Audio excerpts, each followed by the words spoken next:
Hola, Daniel González. Buenos días, ¿cómo estás? Muy bien, Eli, gracias a Dios. Qué Aquí. bueno. Estamos considerando esta serie llamada Matrimonios que Edifican. Y ahora contigo, teólogo, maestro, consejero matrimonial, pastor, y un consejo donde la palabra direccional de Dios está presente.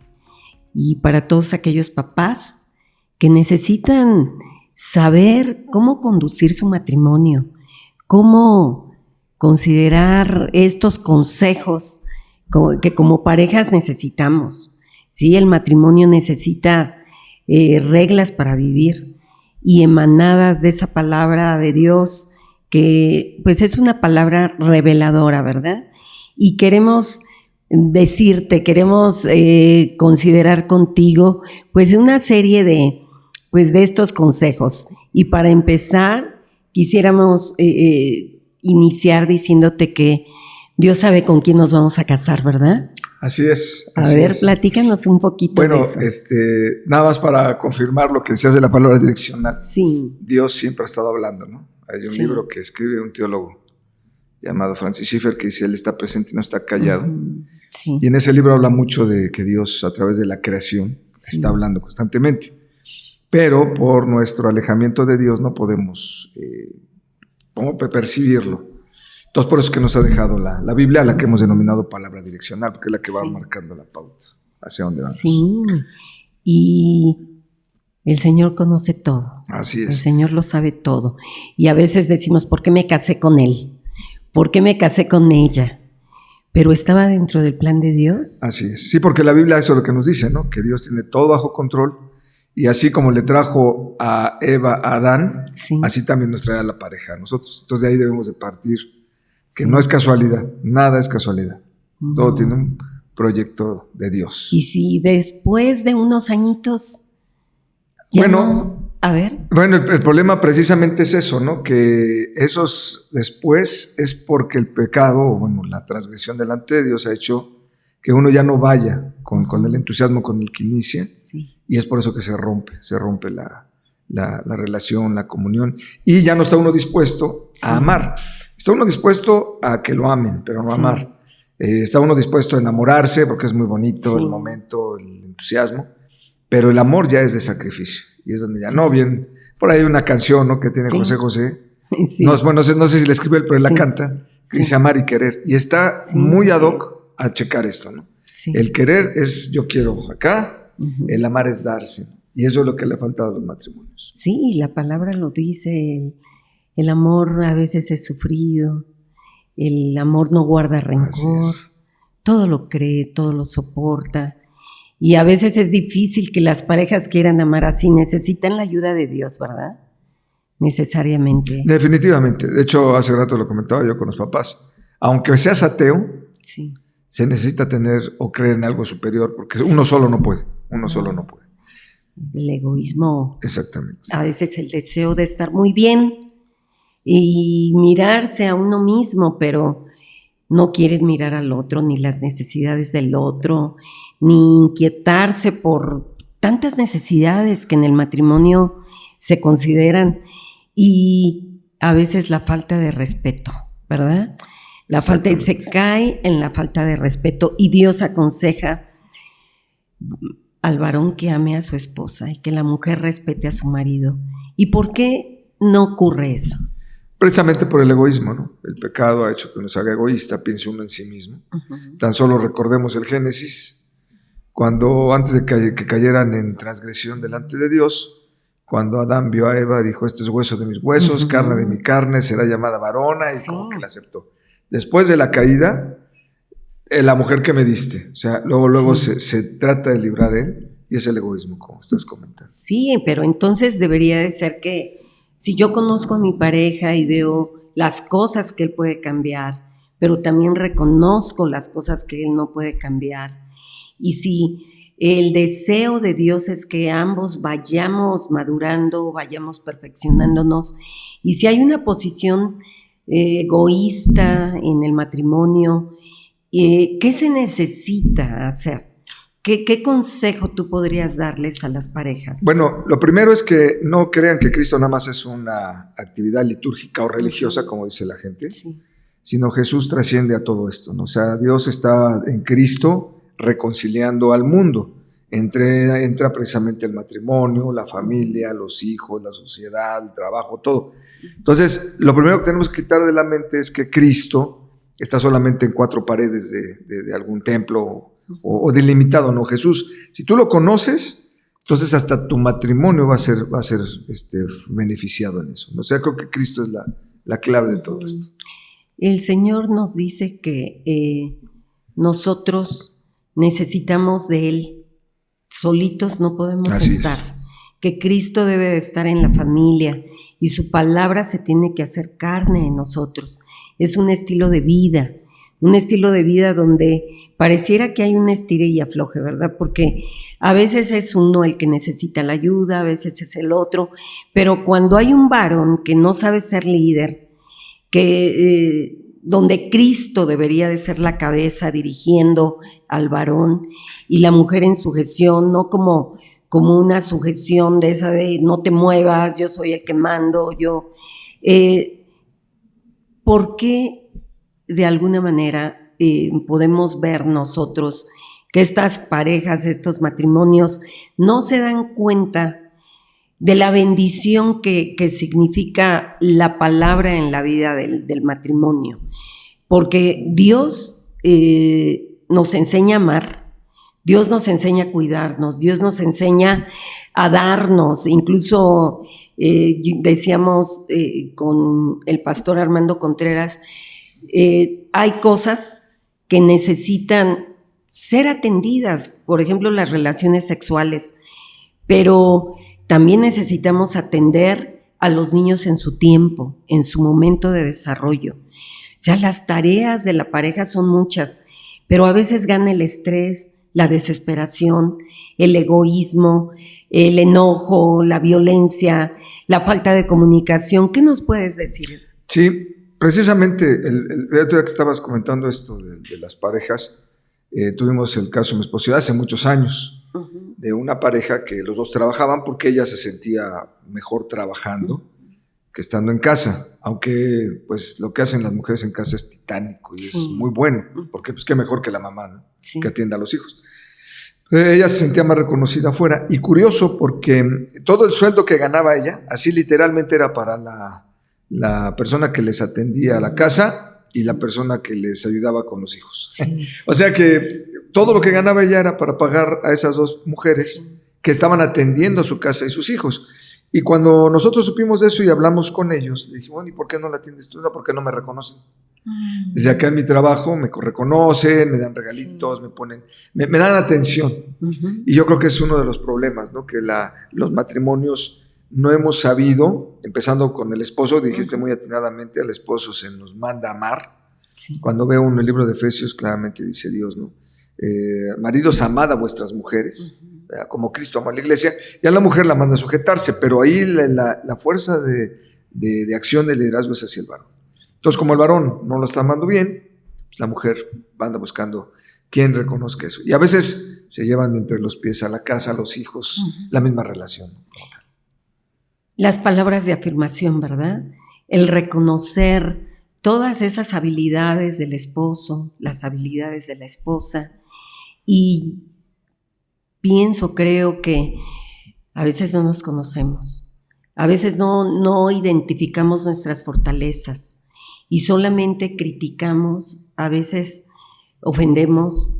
Se observa que pues la casa necesita ser edificada, el hogar necesita ser edificado, y ese egoísmo no permite mirar, no permite ver. Las mamás en un momento se dedican a la crianza y el varón puede ser también proveedor, en un momento muy proveedor cuando la mamá no está trabajando. Pero el hecho de que una mamá abandone el hogar, principalmente en la primera infancia, pudiéramos decir, las edades más tempranas, la mamá está amamantando, incluso una mamá ansiosa, pues dice, yo ya no quiero darle pecho al niño, y preparan los biberones, ella se va, pero de manera natural Dios proveyó de esto a la mujer, y los niños se fortalecen con ello, con ese contacto físico, con ese amor de parte de la mamá. Sin embargo, vemos que la mamá pues no es reconocida, como tú dices, el esposo no conoce a su esposa, quizás ella estudió una profesión deseando ejercerla, y alguien diría, pues vamos dándonos un tiempo, ahorita es tiempo de esto, tiempo y después de aquello, pero a veces no logran este equilibrio. ¿Cómo ves? Falta de comunicación y de visión. Sí, sí. Ahorita que estabas comentando eso, precisamente un problema que la mayoría de los matrimonios va desarrollando con el tiempo es que uno se vuelve papá o se vuelve mamá del cónyuge. Sí. Entonces, ya no hay comunicación porque lo que se lo pasa diciendo uno al otro nada más son reproches y como si estuvieras educando. ¿Ves? A ver, empieza uno a hablar con la esposa, pero la quiere regañar, la quiere tratar como hija o viceversa. La esposa quiere ver al esposo como hijo y eso hace que se rompa la comunicación. Ya no se ven como amigos, como compañeros de que estamos edificando algo, sino todo es reproche. Es que no hiciste esto, te falta aquello, te falta... Entonces, lógicamente con eso ya no hay diálogo. Ya te cierras, ¿no? Sí. Ya no quiero platicar. Y eso trae problemas. Eso es terrible, ¿verdad, Daniel? Es terrible porque ella en donde se refugia y él en donde se refugia. Hay algo que ocurre muy terrible, se llama alienación parental. El papá toma a alguno de los hijos y se apoya en él. Y empiezan a menospreciar a la mamá, ¿sí? Por ejemplo, o la mamá dice, pues mi hijo mayor, que él me ayude, y empiezan a menospreciar al papá o la pareja en este sentido. Y esta alienación ocasiona que se creen bandos. Hablábamos en la Biblia de la historia de Isaac con Jacob y Esaú. Así es. Y ellos tenían sus preferidos, ¿verdad? Isaac, Rebeca. Y esto altera la dinámica familiar. La dinámica familiar alterada, pues trae en sí una falta de bendición terrible.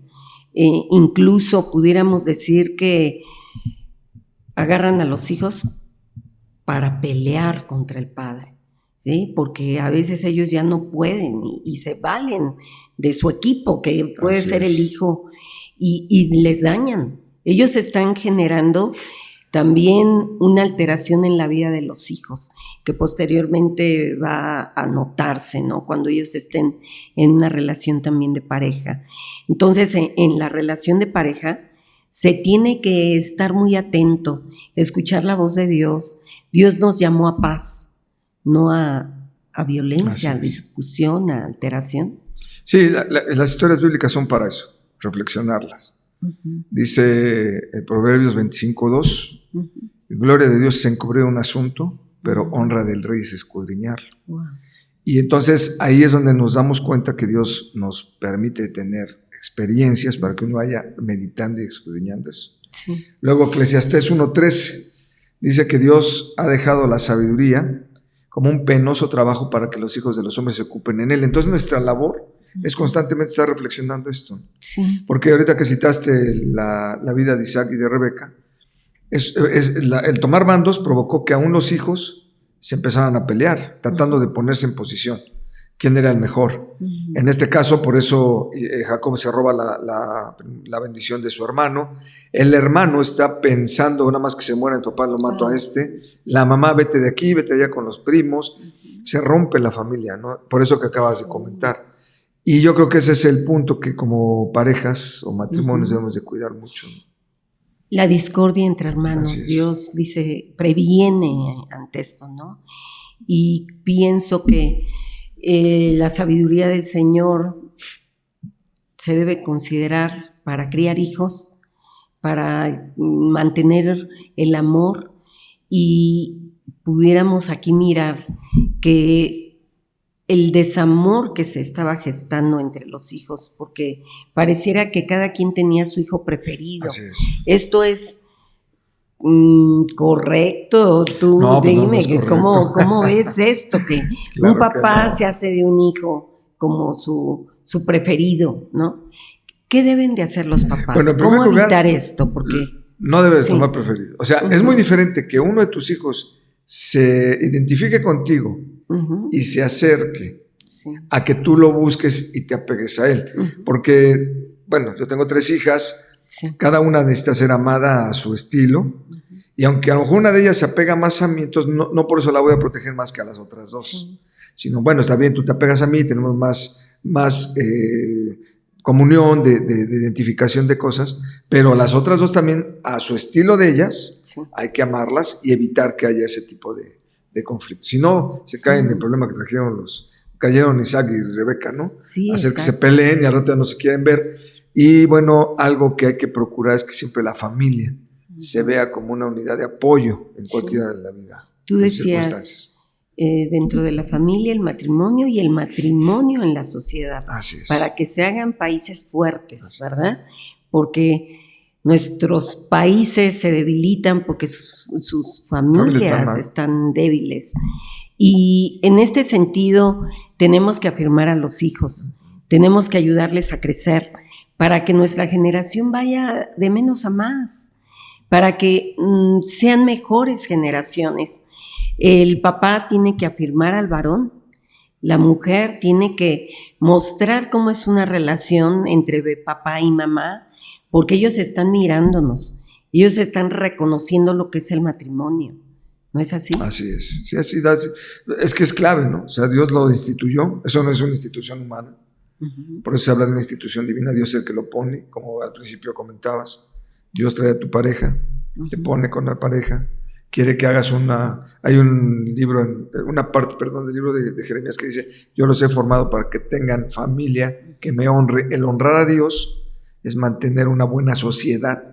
Porque en ningún momento en la Biblia, al menos en toda la Biblia, ya viéndolo en contexto general, está la iglesia o el pueblo de Dios puesto para perjudicar a la sociedad. Al contrario, donde ha caído la Biblia, donde ha caído el cristianismo, siempre han sido países que en su origen han crecido, porque esto no te cierra, al contrario, te abre el panorama de cómo servir en el mundo, porque el mundo es de Dios y nos puso como gobernantes de este mundo, como virreyes, diría alguien, ¿no? Entonces tenemos que estar creciendo en esa verdad. Así es. Creciendo. Y el egoísmo en las parejas se ve reflejado en este tiempo, Daniel. Sí. Se ve reflejado. Tú decías, cada vez hay más divorcios, y después de esta pandemia se dejó ver que las parejas no podían convivir porque aumentó el índice de divorcios. ¿A qué crees que se dio? Fue paradójico eso, sí. Porque se supone que me casé para estar con mi pareja hasta que la muerte nos separe, y ahora sucede que cuando estábamos juntos, ahora que se juntaron todos en la casa, sucede que reventó el no me puedo estar con ella, ¿no? No, pues ¿en qué consiste? Pues que no tenemos clara la visión de Dios, y que muchas veces no nos han educado a que realmente debo de estar con mi pareja hasta que la muerte nos separe. Es un dar, es una constante de yo desprenderme de mi persona, de lo que a mí me gusta, para poder apoyar el crecimiento de mi cónyuge, de mi esposa. Porque es una convivencia diaria.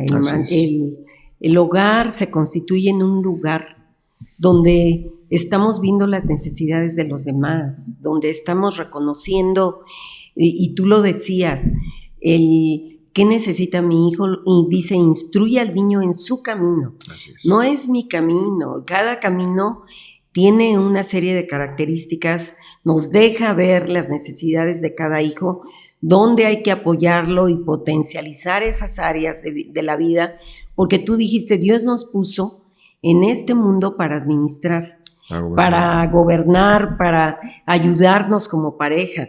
La ayuda idónea, considerando que pues va a ayudar, o sea, y es lo idóneo. O sea, ella tiene que ser muy astuta, muy sabia, muy observadora, y tiene que mirar las necesidades de sus hijos.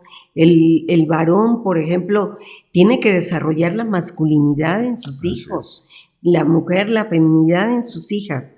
Y ahora pues están confundiéndose muchas cosas. ¿Cómo ves esto? No, pues precisamente ahorita que estabas comentando ese versículo, nada más lo hemos delimitado al área litúrgica, al área religiosa. Voy a instruir a mi hijo para que sea creyente evangélico, nunca se va a separar, pero va más allá. Es entender qué propósito le dio Dios a ese hijo mío, que Dios me lo hace ver, y entonces yo lo voy a instruir para que camine hacia allá, para que sea educado allá. Y bueno, también en parte entra lo que estás comentando. La Biblia dice, portaos varonilmente, dice Pablo a la iglesia de los tesalonicenses, portaos varonilmente. ¿Por qué? Porque desde aquella época siempre ha habido un rompimiento en cuanto a la identificación de cada sexo. O sea, Dios hace hombres y mujeres y no hemos trabajado para fortalecer eso. Ahorita, comentábamos hace un momento, ¿no? Lo fuerte que tiene la sociedad, que trata de hacer a las mujeres iguales a los hombres, y no somos iguales. Pueden hasta ser más fuertes ustedes que nosotros, porque alguien por una vez escuché por ahí que un parto es muy fuerte y ustedes tienen la capacidad de aguantarlo, lo que no podríamos aguantar nosotros. Pero en otro contexto nosotros somos fuertes, en otro sentido y en otra posición. Y a veces querer igualar al sexo femenino con el masculino en todas las áreas trae conflicto, porque ya no hay entonces caballerosidad, ya no hay feminidad, y es una lucha de poder y de constante yo lo hago, yo puedo, no necesito de ti, que es lo que está fracturando precisamente a las parejas. Y Dios pone orden. Dice, no, a ver, estoy yo, está Cristo, está la mujer, está el varón, está la mujer y los hijos, como bien. O sea, hay una línea de autoridad, según marca Pablo ahí en 1 Corintios 11. Y todos somos seres en función. Así Dios, recuerdo mucho que en la palabra estaba el rey David ya a punto de morir, y llama a su hijo Salomón, que iba a iniciar una empresa, y le dijo, sé hombre. Y el ser hombre involucra desde un liderazgo, desde un guiar, porque se iba a dedicar a una empresa muy grande.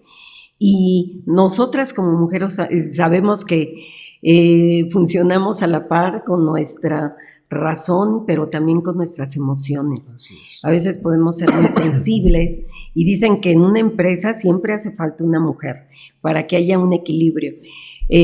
Yo creo que Dios consideró en el matrimonio a esta unión, a esta pareja, para eso, que todas las áreas de la vida se consideraran y pudiera haber bendición, que se contemplaran todas las áreas de la vida. Es necesario dos, y es necesario que estemos atentos, que se ejerciten nuestros sentidos para mirar todas las cosas, todas las áreas en las que Dios nos involucra, para que el trabajo se haga de una mejor manera, ¿no? Y poner todos nuestros proyectos, nuestros planes en las manos de Dios, para que esto pues sea una bendición. Así es. Sí, eso es realmente lo que se está buscando, y gracias a Dios por ustedes como colegio, que buscan que la escuela para padres sea de apoyo realmente a los papás, tanto creyentes como no creyentes. En última instancia, todos los papás andan buscando el bienestar de los hijos, y lo único que les puede ayudar a tener un buen desarrollo de los hijos es cuando ellos están poniendo como base su relación de unidad. Claro, el creyente sabemos que sin Dios, sin Cristo, esa unidad no se puede dar. Estamos trabajando para que la gente conozca la bendición que Dios ha dado de ponerse a cuentas con Él a través de nuestro Señor Jesucristo, porque Él trasciende. No es nada más el Señor del templo, es el Señor de todo el universo, trasciende a ello, y si nos apegamos a ello va a haber bendición. Creo que si Dios trasciende, y lo podemos ver en todas las áreas de nuestra vida, creo que nosotros también como pareja debemos de ser una pareja que trasciende y deja un legado, ¿no? Deja un legado, y su generación, al ser tan cuidada, pues deja un legado a las siguientes generaciones. ¿Qué me puedes comentar? No, sí, definitivamente. Volvemos a lo del versículo. Instruye al niño en su camino. Si el camino de uno de mis hijos está para servicio de la humanidad, y yo lo instruyo bien, ahí va a ser la bendición del legado para las naciones, ¿no? Porque le estoy dejando que no sea una persona que cause problemas a la sociedad, sino alguien que le dé un apoyo para ciertas soluciones. Sí. Entonces, ese es en sí el trabajo. Por eso estamos, digo estamos porque ahorita me invitaron a compartir el apoyo a los matrimonios, que en la medida que esté unido el matrimonio va a estar unida la familia. Si está unida la familia, los hijos saben hacia dónde van y cuál va a ser su desarrollo. Desintegra el matrimonio, se entrega la familia, los chavos, drogas, alcohol, perdición, porque se rompe pues la guía, ¿no? El objetivo de la Y estamos en una etapa difícil, en una época difícil, porque estamos mirando que los papás se han desentendido y ahorita la tecnología, tanto en los niños pequeños, los videojuegos, todos estos aparatos electrónicos que están quitando ese espacio que le corresponde a los papás, y pareciera que los papás están en la inconsciencia, porque pues sí, entendemos que hay una brecha generacional, pero los papás deberían estar más atentos. Dice la frase bíblica que cuidemos el estado de nuestras ovejas, ¿verdad? Y a veces hay mucho descuido, y es una generación que tiene mucho estímulo, luz, color en las pantallas, velocidad, y pareciera que están deseando más y más de este placer, este deseo de estar en los medios, y los papás están quitando ese espacio que les corresponde a ellos de una manera inconsciente quizás. No están haciendo consciente que les están ganando ese espacio los medios electrónicos, los dispositivos. ¿Y cómo le pueden hacer? ¿Cómo pueden hacer ellos para crear esa conciencia? O sea, ¿a quién tienen que acercarse? Si están inconscientes, ¿qué va a ocurrir? O sea, ¿qué puedes tú comentarles? Pues como dicen los alcohólicos, primero hay que reconocer que tengo el problema del alcohol para poderlo atacar. Si los papás no se dan cuenta que tienen problemas con el celular, porque ellos también están metidos ahí, no van a apoyar a sus hijos, ¿no? Yo creo que lo primero es que los papás se den cuenta que tienen un problema de estar metidos en el celular, que también les gusta estar atendiendo, que no ponen atención a los demás. Cuando ellos reconozcan eso, van a poder bajar hacia los hijos. ¿Por qué? Porque los hijos están metidos en los medios de celular y tablet y computadora, pues porque los papás están metidos ahí. ¿Yo qué hago? Pues me meto igual que mi papá. Entonces lo primero son que los papás deben de reconocer que tienen un problema también con el asunto de todo esto del TikTok y del Facebook y todo lo que hay de plataformas, y que digan, cuidado, me estoy yendo un tiempo que le debo a mi esposa, a mi familia, a mis hijos, para poder entonces ayudar a los hijos. Eso habla de responsabilidad, ¿verdad? Y de crear conciencia, de detenerse y decir, a ver, ¿qué está pasando? Todas las áreas de la vida se están desequilibrando y yo estoy aquí muy cómodo, disfrutando de todas estas escenas que veo, de estas noticias o no sé. Esta conciencia yo creo que la genera el Espíritu de Dios en nosotros, y si somos cristianos, sí, porque pudiéramos considerar que el Señor es el Señor de todo tiempo, de toda época, y que alejados de Él nada podríamos hacer bien, y Él puso una conciencia en nosotros, un espíritu que nos alerta para entender pues estos tiempos, la verdad y lo que necesitamos. Y nosotros tenemos que ser una generación que es cabeza, ¿sí?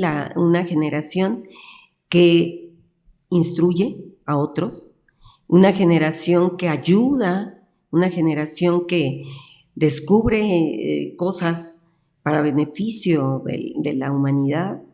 Y yo creo que si nos quedamos quietos en el sentido de no hacer nada por estas generaciones, por nuestros propios hijos, porque decimos por amor a Dios, por amor a tus hijos, ¿no? Así es. Hay un punto importante con el que quiero terminar yo. Hay un pastor bautista apellidado Núñez, que en una de sus predicaciones dice que la iglesia, sabiendo que ya estamos en los últimos tiempos y que el Señor viene, vive como si no pasara nada. Estamos en esa como negación, ese limbo, en esa neutralidad, de que si ya viene el Señor, ya no están dando los terremotos ahorita que están pasando allá ¿verdad? En Turquía y todas las situaciones que hemos vivido aquí, el cambio de que el núcleo de la Tierra ya se está girando Sí. es diferente, o sea, cosas que aunque uno dice, bueno, me lo dicen los científicos, yo lo creo, ¿verdad? Entonces, se han habido todos esos cambios que la Biblia dice que se iban a dar en los últimos tiempos, es para tener cuidado ya y echarle ganas a esperar la venida del Señor con una vida que Él realmente se goce. Dice la frase bíblica con respecto a esto que dices: Señor, enséñanos a vivir nuestros días de tal manera que traigamos al corazón sabiduría. Pues, Daniel, muchas gracias. Gracias, Eli, que Dios te bendiga y siga prosperando su ministerio. Gracias.